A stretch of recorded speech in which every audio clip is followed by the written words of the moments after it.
निर्मल शिक्षक प्रशिक्षण महाविद्यालय हिंडौन सिटी की इंटीग्रेटेड क्लासेज में आपका स्वागत है। शारीरिक शिक्षा एवं योग विषय के अंतर्गत आज हम आपको सहनशीलता विकास की विधियां, सहनशीलता का विकास कैसे होता है और इसकी कौन सी विधियां हैं। इससे पहले वाली वीडियो में हमने आपको पढ़ाया था कि सहनशीलता के प्रकार, कई तरह की सहनशीलता होती हैं जिसके अंतर्गत मूलभूत सहनशीलता, विशिष्ट सहनशीलता, सामान्य सहनशीलता, ये कल मैंने इसके बारे में आपको बताया था। अभी हम बात कर रहे हैं सहनशीलता का विकास की विधियां। देखिए, प्रत्येक खेल में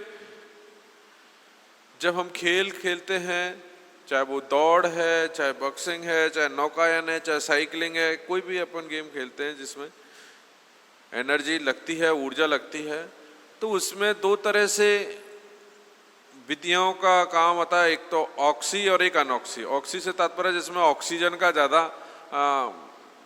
जो यूज होता है, ऑक्सीजन ज़्यादा काम में आती है क्योंकि सांस की जो ज़्यादा भर जाती है तो उसके अकॉर्डिंग ऑक्सी वाला होता है। और एक जब ज़्यादा तीव्रता से हम कोई काम करते हैं तो ऑक्सीजन गैस ज़्यादा होती है जिसको हम ऑक्सी कहते हैं। और एक होता है कि बिना ऑक्सीजन के भी हम कार्य करते रहते हैं तो उसे हम अनऑक्सी कहते हैं। अब इसके अंतर्गत कुछ विधियां बताई हैं सहनशीलता की। जो विधियां, नंबर 1 लगातार विधि, कंटिन्यूएशन वाली विधि है। कंटिन्यूएशन वाली विधि से तात्पर्य है कि इस विधि का प्रयोग अधिकतर ऑक्सी क्षमता बढ़ाने के लिए किया जाता है और शारीरिक क्रियाओं और दौड़ द्वारा लगातार लंबे समय तक के लिए ऑक्सी क्षमता बढ़ाने के लिए इस विधि का प्रयोग किया जाता है। लंबी दौड़ जो होती है दूरी तक की, उसमें इसको काम में लिया जाता है। इस विधि द्वारा विभिन्न तरीके से ऑक्सी क्षमता को विकसित किया जाता है। लगातार विधि में, लगातार विधि वह विधि है जिसमें जो ऑक्सीजन वाला जो काम है उस तंत्र को ज़्यादा काम में लिया जाता है। अधिकतर शारीरिक जो क्रियाएं होती हैं, दौड़ की क्रियाएं होती हैं, उसमें क्या किया जाता है, लंबे समय तक यानी लंबी दौड़ तक के लिए ऑक्सी क्षमता को बढ़ाने, ऑक्सीजन की क्षमता को बढ़ाने के लिए इस विधि का प्रयोग किया जाता है। इस विधि द्वारा कई ऐसी और, तो इसके भी 3 रूप हैं। नंबर 1 लगातार मंद दौड़। इसका जो पहला है लगातार मंद दौड़ की विधि। मंद दौड़ मीन्स स्लो, मंद स्लो से कहते हैं। तो अगर कंटिन्यूएशन में आप धीमे दौड़ रहे हैं, लगातार मंद गति से शारीरिक क्रिया कर रहे हैं आप, जिसका समय है 30 मिनट से 60 मिनट तक का, और भी अगर हम बढ़ाना चाहें और दलीय खेलों के लिए यह 1 घंटा भी काफ़ी रहता है, लेकिन समय 2 से 3 घंटा भी हो सकता है। इसमें ज़रूरी नहीं है कि हम दलीय खेल खेल रहे हों तो उसमें हमें 2 से 3 घंटे का समय भी लग सकता है। इसमें 140 से 180 जो नाड़ी हैं वो प्रति मिनट के हिसाब से उसको सीमित किया जाता है, यानी मंद गति से चला जाता है इसमें लगातार, और 30 मिनट से 60 मिनट तक का है वैसे तो मिनिमम टाइम। और दलीय अगर लगातार, जैसे क्या है कि ग्रुप बना के अगर दौड़ रहे हैं तो इसमें 2 से 3 घंटे भी लग जाते हैं। फिर है तीव्र दौड़। तीव्र दौड़ नाम ही जिसका तीव्र है, यानी तेजी से। इस साधन द्वारा लगातार तीव्र दौड़ का समय 20 मिनट से 90 मिनट तक का है। 20 मिनट में भी पूरी की जा सकती है और लास्ट 90 मिनट तक हो सकती है। और तीव्रता को 160 से 180 की जो नाड़ी की प्रति मिनट है तक सीमित किया जा सकता है। और इसके बाद तीसरा जो है तीसरा है वो है फार्टलैक। फार्टलैक क्या है? एक इस तरह की विधि है जिसमें दोनों का ही प्रयोग कर सकते हैं अपनी परिस्थिति के अनुसार। परिस्थितियां क्या कहती हैं? कई बार आप लंबी दौड़ दौड़ रहे हो, लंबी ऐसी है कि उसके बीच में जो परिपथ है उसमें जंगल हैं, झाड़ियां हैं, रेगिस्तान है, तो आप अपनी स्पीड को कम और ज़्यादा कर सकते हैं, गति को अपनी इच्छा के अनुसार आप परिवर्तित कर सकते हैं, जिसको कभी कभी हम स्पीड प्ले भी कह देते हैं। यह अच्छी विधि है, बहुत रुचिकर है, क्योंकि इसमें इंटरेस्ट ज़्यादा क्रिएट नहीं होता कि इस पर कोई चीज़ थोपी नहीं जाती कि आपको तेज दौड़ना है, कि आपको स्लो दौड़ना है। इसमें आप पे ऊपर फ्रीडम रहती है। इसमें उच्च स्तर पर ऑक्सी और अनॉक्सी दोनों क्षमताओं को विकसित किया जा सकता है। इसमें दोनों ही तरह की आपको, भाई स्लो आप चल रहे हैं, तेज चल रहे हैं, जिस तरह से भी आपको ऑक्सी और अनॉक्सी दोनों ही आपको जो क्षमताएं विकसित आपकी हो जाती हैं। इस प्रकार ट्रेनिंग उन स्थानों एवं परिस्थितियों में, यह ट्रेनिंग की उन स्थितियों में लाभकारी होती है जहां पर प्राकृतिक परिवर्तन होते रहते हैं, अर्थात जंगल या वन, पहाड़ी आदि। भाई पहाड़ आ गए बीच में तो तेज कैसे दौड़ सकेंगे पहाड़ पे? तो स्लो ही चलना पड़ेगा, ठीक है। जंगल हैं, वन हैं, इस तरह की अगर व्यवस्था है तो हम अपने आप को अपनी सुविधा अनुसार फार्टलैक के अनुसार इस विधि को अपना सकते हैं। इसमें किसी भी खेल की क्रिया का चयन करके, इसमें कोई भी खेल में इसको शामिल किया जा सकता है, इस विधि को, जिसमें हम उच्च या निम्न, मंद गति दोनों में से कोई विधि परिस्थिति अनुसार काम में ले सकते हैं। इसके बाद एक परिपथ के रूप में ही किया जा सकता है।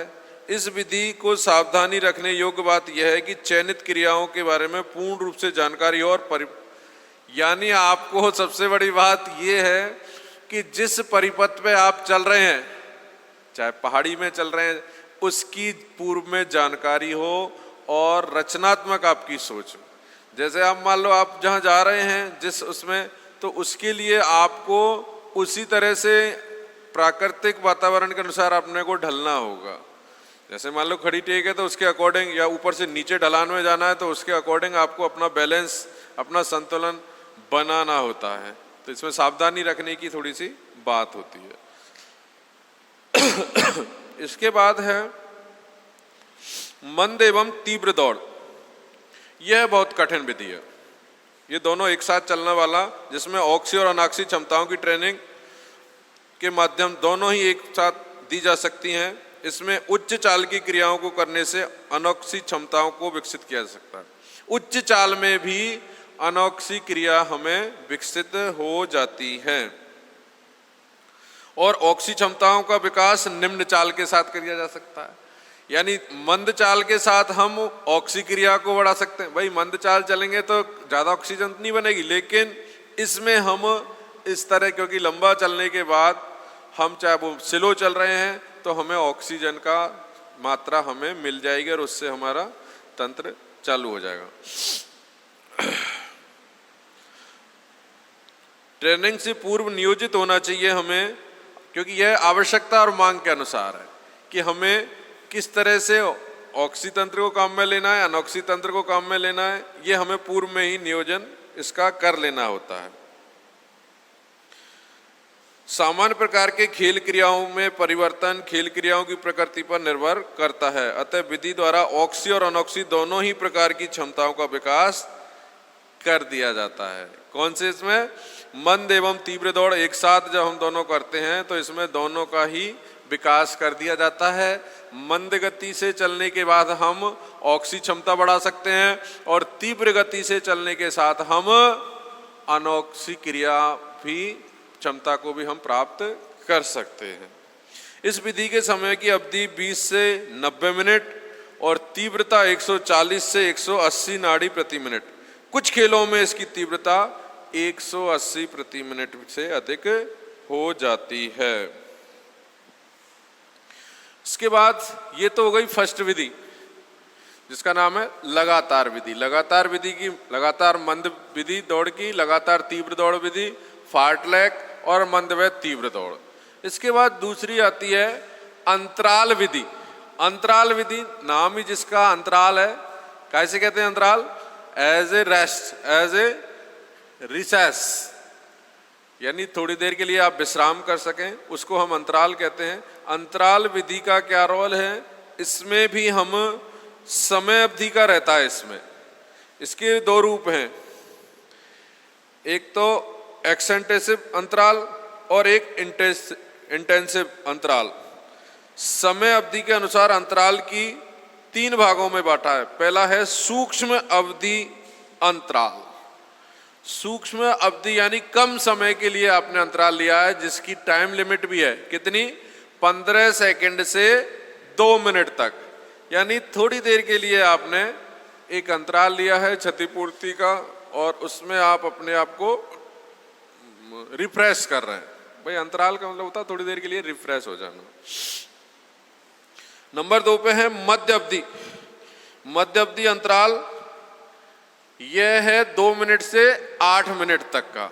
और तीसरा है दीर्घ अवधि अंतराल, यह है 8 मिनट से 11। यह बड़ा अंतराल है जिसमें वो ज़्यादा अगर आपने ऊर्जा खपाई है, ज़्यादा बड़ी दौड़ की है, ज़्यादा फास्ट दौड़ की है, तो आपको लंबे अंतराल के बाद ही कहीं रिफ्रेश हो गए, आप अपने आप में ऊर्जा को संचित करोगे। तो अंतराल विधि के अंतर्गत क्षतिपूर्ति के लिए आंशिक रूप से सूक्ष्म अंतराल जो विधि है उसको सभी खेल क्रियाओं में उपयोग में लाया जा सकता है। जो पहले वाली विधि है 15 से और 2 सेकंड का अंतराल, तो हम कोई भी खेल प्रक्रिया कर रहे हैं उसमें सब में काम आ जाता है। लेकिन अन्य जो 2 विधियां हैं, कौन कौन सी? मध्य और दीर्घ, इनके लिए क्या है? ये केवल लंबी दूरी की दौड़, भाई साधारण दौड़ आपने लगाई, कम समय के लिए लगाई और मंद गति की है, तो उसमें ज़्यादा अंतराल की रिक्वायरमेंट नहीं है। ये तो लंबे मध्य और दीर्घ जो अंतराल है, जो समय का है 2 से 8 मिनट या 8 से 11 मिनट, वो है या तो है लंबी दूरी की दौड़, या तैराकी, साइकिलिंग, साइकिल दौड़ जो है उपयोग में की जाती है। बॉक्सिंग, जूडो, कुश्ती आदि जैसे खेल की क्रियाओं में मध्य अवधि अंतराल, कैसा? मध्य अवधि अंतराल विधि का उपयोग किया जाता है, क्योंकि इन खेल विधियों का समय भी कम रहता है, 3 मिनट तक का होता है। ये तीनों विधियां एक्सटेंसिव और इंटेंसिव प्रकार के अंतराल विधि हो सकती हैं। उदाहरण के लिए 200 मीटर की दौड़ 35 सेकंड में,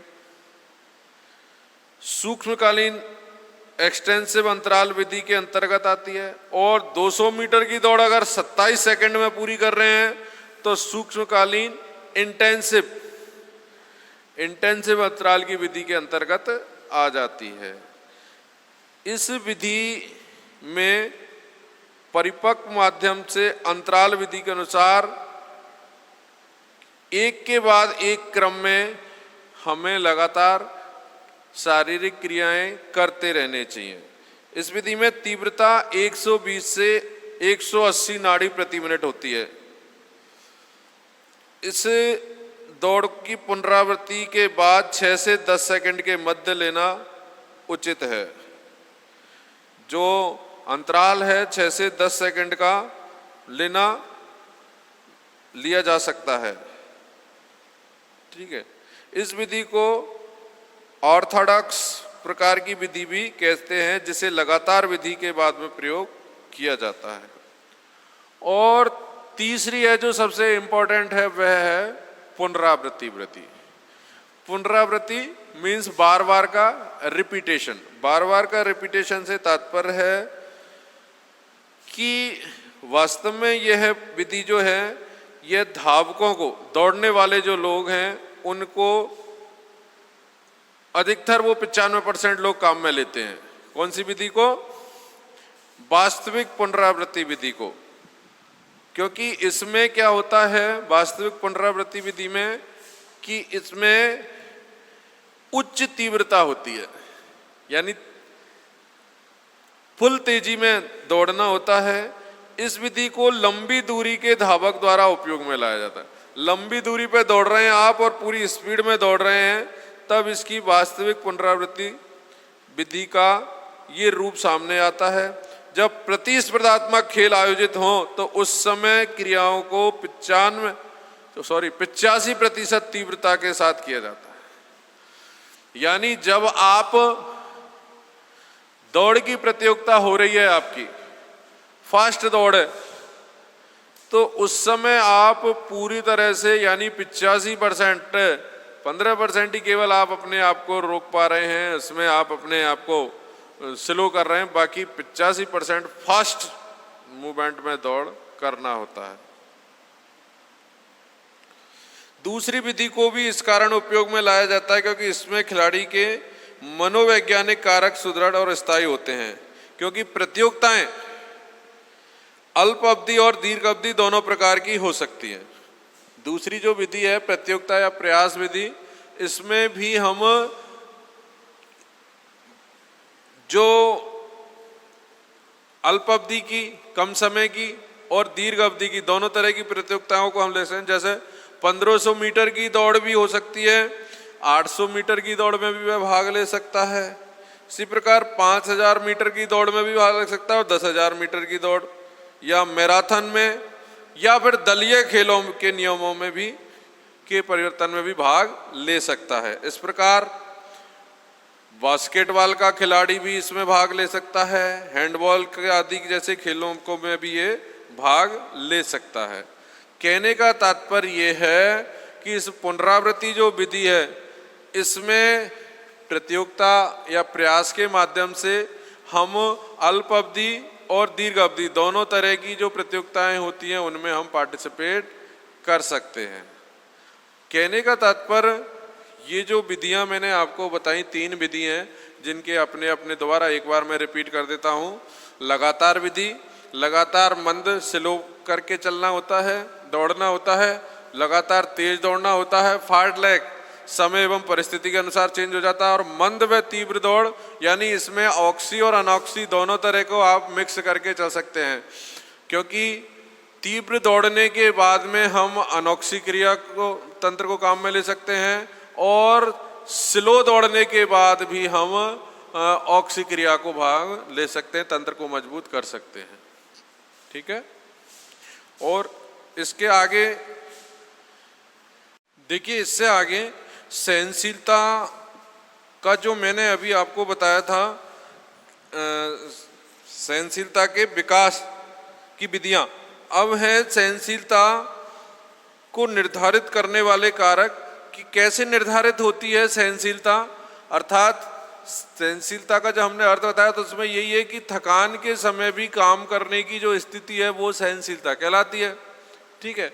तो अब उसके अंतर्गत कुछ कारक बताए हैं जो हमारी सहनशीलता को निर्धारित करते हैं। नंबर पहला है ऑक्सी क्षमता। ऑक्सी क्षमता क्या है? खेल क्रियाओं के दौरान हमें मांसपेशी संकुचन, जब खेल क्रियाएं खेल रहे हैं तो मांसपेशियों में जो संकुचन हो रहा है उसके लिए ऊर्जा की आवश्यकता होती है और ऑक्सीकरण प्रक्रिया द्वारा वह उत्पादित होती है ऊर्जा। ठीक है। वातावरण से ऑक्सीजन ग्रहण की जाती है और यह ग्रहण की गई ऑक्सीजन फेफड़ों के माध्यम से मांसपेशी तक पहुंचती है। जो हम ऑक्सीजन ग्रहण करते हैं वह मांसपेशियों तक पहुंचती है और मांसपेशी में होती हुई विभिन्न अंगों तक पहुंचती है। अर्थात रासायनिक क्रिया करते हुए ऑक्सीजन सभी अंगों तक पहुंच जाती है। इस ऑक्सी क्षमता को 1 मिनट में ग्रहण ऑक्सीजन की मात्रा से मापा जाता है कि 1 मिनट में हमने कितनी ऑक्सीजन ग्रहण की है। इसके लिए अन्य कारकों को भी ध्यान में रखा जाता है, जैसे कितनी ऑक्सीजन ग्रहण की गई है और कितनी ऑक्सीजन अवशोषित की गई है। ग्रहण करने के बाद उसको अवशोषित मीन्स कार्य रूप में परिणत कितने में किया है, कितने उसमें काम में आई है।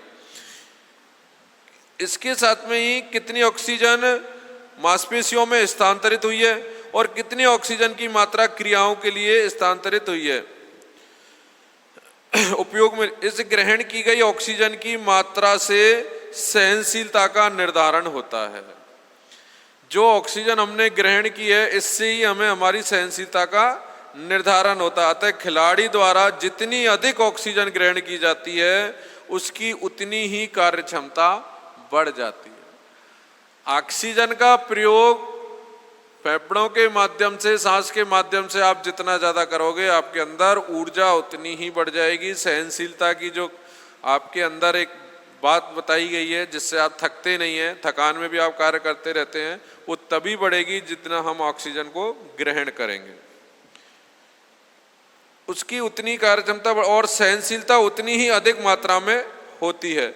ऑक्सीजन ग्रहण करना फेफड़ों और श्वास तंत्र पर निर्भर करता है, आपके श्वसन तंत्र पर निर्भर करता है कि कितनी आप ऑक्सीजन ग्रहण कर रहे हो। ऑक्सीजन का संचरण रक्त परिवहन में भी किया जा सकता है। भाई रक्त का परिसंचरण तंत्र भी ऑक्सीजन के माध्यम से ही रक्त का परिसंचरण तंत्र घूमता है। और ऑक्सीजन का उपयोग मांसपेशीय चया अपचय पर भी निर्भर करता है कि किस तरह से उसको हमने यूटिलाइज किया है। कहने का तात्पर्य ये हुआ कि हम अपनी खेल क्रियाओं में कितनी ऑक्सीजन को हमारे काम में ले रहे हैं, कितनी ऑक्सीजन हमारे लंग्स मीन्स फेफड़े, हमारे श्वसन तंत्र इनको क्योंकि यह ऑक्सीजन ही हमें हमारी मांसपेशियों को मजबूत करती है, ब्लड का सर्कुलेशन सही करती है, हमारे पाचन क्रिया को सही करती है और इससे ही हम अपनी सहनशीलता का विकास कर सकते हैं। तो पहला रहा ऑक्सी क्षमता, दूसरा है अनॉक्सी क्षमता। अनॉक्सी क्षमता से तात्पर्य है कि यह ऑक्सीजन की अनुपस्थिति में भी ऊर्जा उत्पादन की प्रक्रिया है।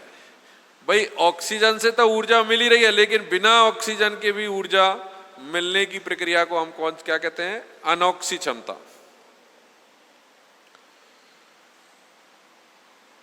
यह क्षमता उन क्रियाओं के लिए बहुत महत्वपूर्ण और अधिकतम तीव्रता के साथ की जाती है जिन खेलों के लिए सीमित कारक हैं, जैसे बॉक्सिंग, जूडो कराटे, कुश्ती, तैराकी, दलीय खेल। ऑक्सी क्षमता हमें जो ऑक्सी क्षमता है 3 मुख्य रासायनिक क्रियाओं पर निर्भर करती है। कौन कौन सी पे? पहला है ग्लाइकोलाइसिस। ग्लाइकोलाइसिस एक ग्लूकोज जो होता है बॉडी के अंदर, तो क्योंकि ग्लूकोज की बोतल नहीं चढ़ती है उससे आपके अंदर एनर्जी आ जाती है। कई बार कहते हैं ना, अरे यार थकान हो गई एक बोतल चढ़वा लें। गाँव में तो इसका एक तरह से कहते हैं, हम देसी भाषा में टशन है। अभी आज एक सुना रहा था, मुझे सुना कह रहा था, हमारे कॉलेज में ही रेनू मैडम है, उनके हस्बैंड मेडिकल विभाग में है, तो वो अपना अनुभव सुना रहे थे कि हॉस्पिटल में ग्रामीण परिवेश से लोगों का आना केवल इसलिए ज़्यादा होता है, विशेषकर गर्मी में, कि वो जब अधिक ऊर्जा खर्च कर देते हैं यानी मेहनत का काम ज़्यादा कर देते हैं, तो उनको क्या एक साइकोलॉजी बैठी हुई है कि हॉस्पिटल में जाके 2-3 ड्रिप चढ़वाएं, ग्लूकोज की हमारे कमी आ गई और ग्लूकोज वहाँ पूर्ति हो जाती है, फ्री में चढ़ जाएंगे। तो डॉक्टर के पास जाना और डॉक्टर से ये कहना कि सर कमजोरी है, ये तो एक साधारण सिम्टम्स बता दिया आपने, लेकिन डॉक्टर को खुद आप प्रेस्क्राइब ये कर रहे हैं कि डॉक्टर साहब बोतल चढ़वा दो 2 एक वीकनेस है, मतलब आप उसको सजेस्ट कर रहे हो। और डॉक्टर ने अगर बोतल नहीं लिखी किसी कारण से, नहीं ऐसा कुछ नहीं है, तो आप उनकी दवाओं को व्यर्थ मानोगे। ये तो हमें मूर्ख बना रहा, बोतल मांग रही थी बॉडी, तो बोतल का मतलब दारू का नहीं है, यानी ड्रिप चढ़ना जो है जिसमें ग्लूकोज की मात्रा रहती है वो, तो ग्लूकोज से ही बना है ग्लाइकोलाइसिस। इसमें ऊर्जा का उत्पादन ग्लूकोज के ऑक्सीकरण से होता है। ग्लूकोज का ऑक्सीकरण होकर वह ग्लाइकोलाइसिस हो जाता है। यदि यह प्रक्रिया सहज नहीं है और तेजी से चल रही है तो मांसपेशियों में लैक्टिक अम्ल की मात्रा बढ़ जाती है, जिससे खिलाड़ी की अनॉक्सी क्षमता घटने लगती है। क्योंकि जब लैक्टिक अम्ल आ जाता है तो उससे हम खिलाड़ी की अनॉक्सी क्षमता घट जाती है। और दूसरे नंबर पे है लैक्टिक अम्ल की सहनशीलता, कि खेलों के अभ्यास में मांसपेशियां लैक्टिक अम्ल की सांद्रता अधिक होने की स्थिति में धीरे धीरे कार्य करने योग्य हो जाती हैं। लैक्टिक अम्ल की इस सहनशीलता को मांसपेशियों द्वारा सहन करने के लिए खिलाड़ी को थकान की स्थिति में भी लंबी अवधि तक कार्य करना आवश्यक होता है। थकान में भी आप लंबी अवधि तक कार्य जो करते हो, सहनशीलता की डेफिनेशन में है वो लैक्टिक अम्ल भी की है व्यवस्था। लंबी अवधि तक कार्य करना आवश्यक होता है, अतः सहनशीलता अधिकतर प्रत्यक्ष रूप से ऑक्सी क्षमता का ही उत्पाद है।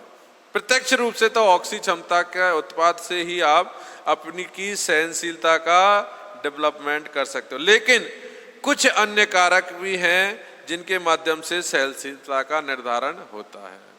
यानी मोस्टली जो ऊर्जा का, सहनशीलता एक ऊर्जा का ही पार्ट है, सहनशीलता का जो डेवलपमेंट है वो तो ऑक्सी क्षमता के डेवलप होने पर ही होता है। बाकी अदर का, ग्लूकोज का ऑक्सीकरण होना और ये सारी बातें भी और अदर बातों से ही रिलेटेड होती हैं। इसके बाद है एक एसिड न्यूट्रलाइजेशन। ग्लाइकोलाइजिन के उत्पाद से अम्ल की स्थिति बनती है बॉडी में। मांसपेशियां काम करने योग्य नहीं रहती हैं उस अम्ल से, मांसपेशियों को शिथिलता आ जाती है। अम्ल के रूप में मांसपेशियों की रक्त वाहिनियों में लैक्टिक अम्ल ऊर्जा उत्पन्न के समय उत्पन्न होता है, जिसे तेजी से हटाना आवश्यक होता है। उस अम्ल को तेजी से हटाने की रिक्वायरमेंट होती है और उस एसिड को हटाने की प्रक्रिया में बफर पदार्थ सम्मिलित होते हैं। इस लैक्टिक अम्ल को जितना तेजी से हटाया जाता है उतनी ही तेजी से अनोखी क्षमता का उच्च स्तर पर ऊर्जा का उत्पादन होता है। यानी ये लैक्टिक अम्ल जितना जम जाता है बॉडी निस्तेज हो जाती है और इसको जितना जल्दी हटा सकता है तभी आदमी को अंदर जो ऊर्जा का संचार होता है। यदि लैक्टिक अम्ल की सांद्रता रक्त को बढ़ने से मांसपेशियों की कार्य क्षमता घटने लगे। लैक्टिक अम्ल अगर आपका बढ़ जाएगा तो मांसपेशियों की कार्य क्षमता घट जाएगी। कहने का तात्पर्य ये है कि आपके अंदर जो ये अम्ल है जिसके कारण से एसिड है, न्यूट्रलाइजेशन है, इनके माध्यम से आपको ऑक्सी क्षमता का विकास होता है। फिर है गतियों में ऊर्जा बचत। सहनशीलता के प्रदर्शन में कम ऊर्जा का व्यय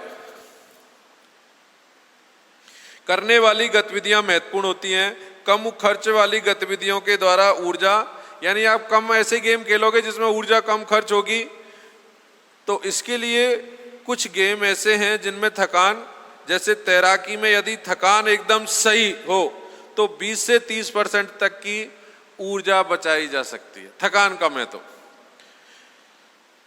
और यदि मैराथन दौड़ने वाले के अध्ययन से यह ज्ञात हुआ है कि 5% से 10% कम ऑक्सीजन की आवश्यकता समय के अनुसार मध्य दूरी के दौड़ने वाले की अपेक्षा होती है।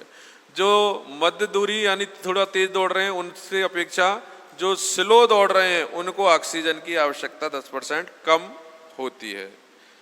जबकि दोनों की गति ज़्यादा अंतर नहीं होता मध्य क्रम में और मैराथन में, लेकिन जो मैराथन होती है उसमें कम ऑक्सीजन की आवश्यकता होती है, तो ऊर्जा की बचत।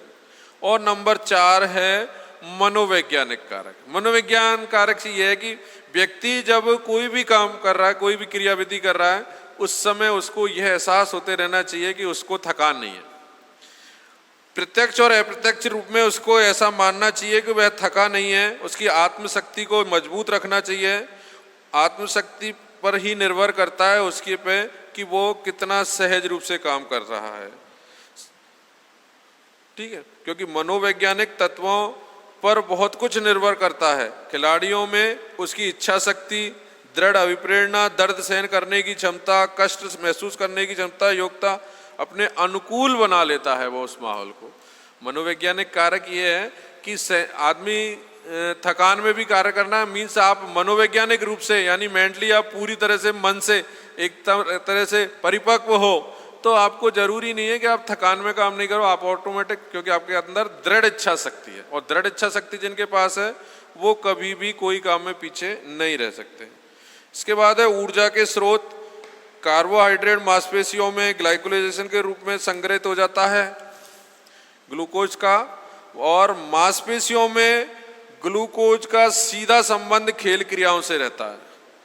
जैसे ही खेल क्रियाएं प्रारंभ होती हैं, ग्लूकोज ग्लाइकोलाइजेशन में परिवर्तित होकर मांसपेशियों में जमा हो जाता है, और मांसपेशियों में ग्लाइकोजन की मात्रा जितनी अधिक होगी, खिलाड़ी की सहनशीलता की क्षमता भी उतनी अधिक होगी। ऊर्जा का स्रोत है ये 5वें नंबर का, यानी जितना ज़्यादा उसके अंदर ग्लूकोज होगा, उसको जब वो ग्लूकोलाइजेशन में बदल जाएगा, ऑक्सीकरण होकर उसका, तो मांसपेशियों में उसकी क्षमता अधिक हो जाएगी। मांसपेशियों में ग्लाइकोजन स्तर पर कम होने से रक्त शर्करा का स्तर घटने लगता है, जिससे लैक्टिक अम्ल की मात्रा बढ़ने लगती है और खिलाड़ी थक जाता है। खिलाड़ी के थकने का कारण है लैक्टिक अम्ल का बढ़ना, और लैक्टिक अम्ल को कंट्रोल में रखता है ग्लूकोज ग्लाइकोलाइजेशन में जब बदल जाता है, तो उससे उसकी ऊर्जा में वृद्धि हो जाती है।